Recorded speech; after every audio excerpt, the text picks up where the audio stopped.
মুহূর্তে আমরা ঢুকলাম ভায়াতে। ভায়া বেড়ার একটা গুরুত্বপূর্ণ অংশ বললেই চলে। খুব সুন্দর এলাকা, পরিবেশটা অত্যন্ত সুন্দর, প্রাকৃতিক দৃশ্য। এখানে যেদিকে তাকাবেন শুধু নদী, সরি শুধু ক্ষেত আর ক্ষেত, চারিদিকে জঙ্গল, গাছপালা। এক কথায় প্রাকৃতিক দৃশ্য যদি দেখতে চান তাহলে বেড়ার ভায়াতে আপনাকে অবশ্যই আসতে হবে। আর এখানকার মানুষজনও খুব ভালো। সকালে ফজরের সময় ঘুম থেকে উঠে সবাই কাজে যায়, আর সন্ধ্যা হতে না হতে সবাই ঘুমিয়ে যায়। বুঝলে এখানকার লোকজন আদৌ চিজ আমি কিছু বুঝতে পারি না। আমার বাবারা এখানে বিয়ে করে দিয়ে, বুঝলেন। একদিন আসছিলাম দেখি সন্ধ্যা আজান হয়েছে মাগরিবের, আজানে নামাজ শেষ হতে না হতে সবাই বাড়িতে গিয়ে শুয়ে পড়লো।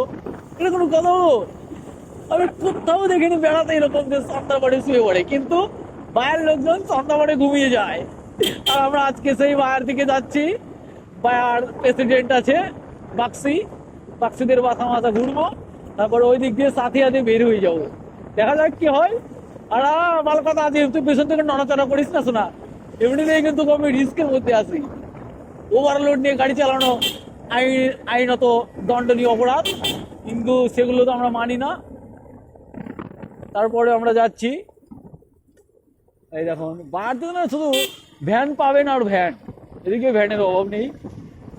আমরা বাইক নিয়েই ঘুরবো, প্রয়োজনে 5 জন নেবো, বুঝলেন।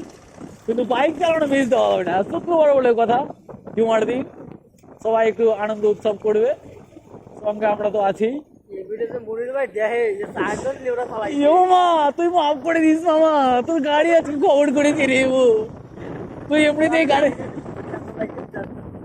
এমনিতে তুই গাড়ি আমাদেরকে দিতে চাস না, এই জন্য 4 জন উঠিয়েছি, বুঝলি। যাই হোক, আল্লাহ আল্লাহ কর, আল্লাহ রসুলের নামলে বেঁচে ফিরে আসবো ইনশাআল্লাহ। তুই একটু প্রকৃতি দেখাস, শুধু আমাকে দেখাবি।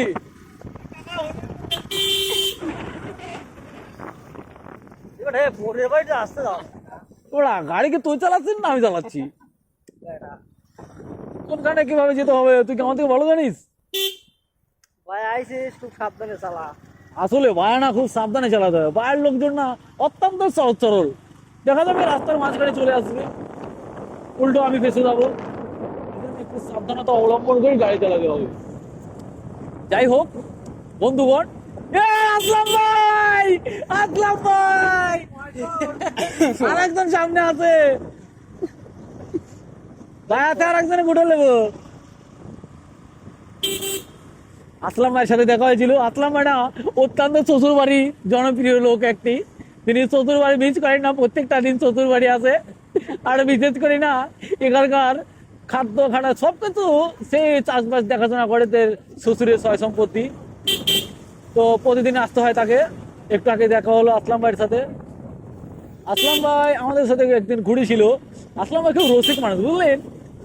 আসলাম ভাই গান বাজনা করে, তো শিল্পী সমাজ। আমাদের এখানে শিল্পী সমাজ তো গড়ে গড়ে, নাতে নাতে শিল্পী সমাজের কোনো অভাব নেই। এই জন্য আমরা সবাইকে নিয়েই ঘুরি। আসলাম ভাইয়ের সাথে দেখা হলো, জানি না আর কার সঙ্গে দেখা হবে সামনে, দেখা যাক। রাস্তা যেহেতু আছে, মানুষজন আত্মীয় স্বজন আছে, দেখা হতেই পারে। যদি বায়লার সঙ্গে দেখা হতো না, দারুণ হতো মাইরি। বায়লাকে অনেক মিস করছি, বায়লা থাকলে খুব ভালো হতো। এই যে বাইরে একটা পুল, মাই গড, ঝাঁকি মাকে খাওয়াই নিয়ে যাবি নিবি, কি বলবো। ঝাঁকি খেলে না ওদের থেকে আমার বেশি ক্ষতি হবে।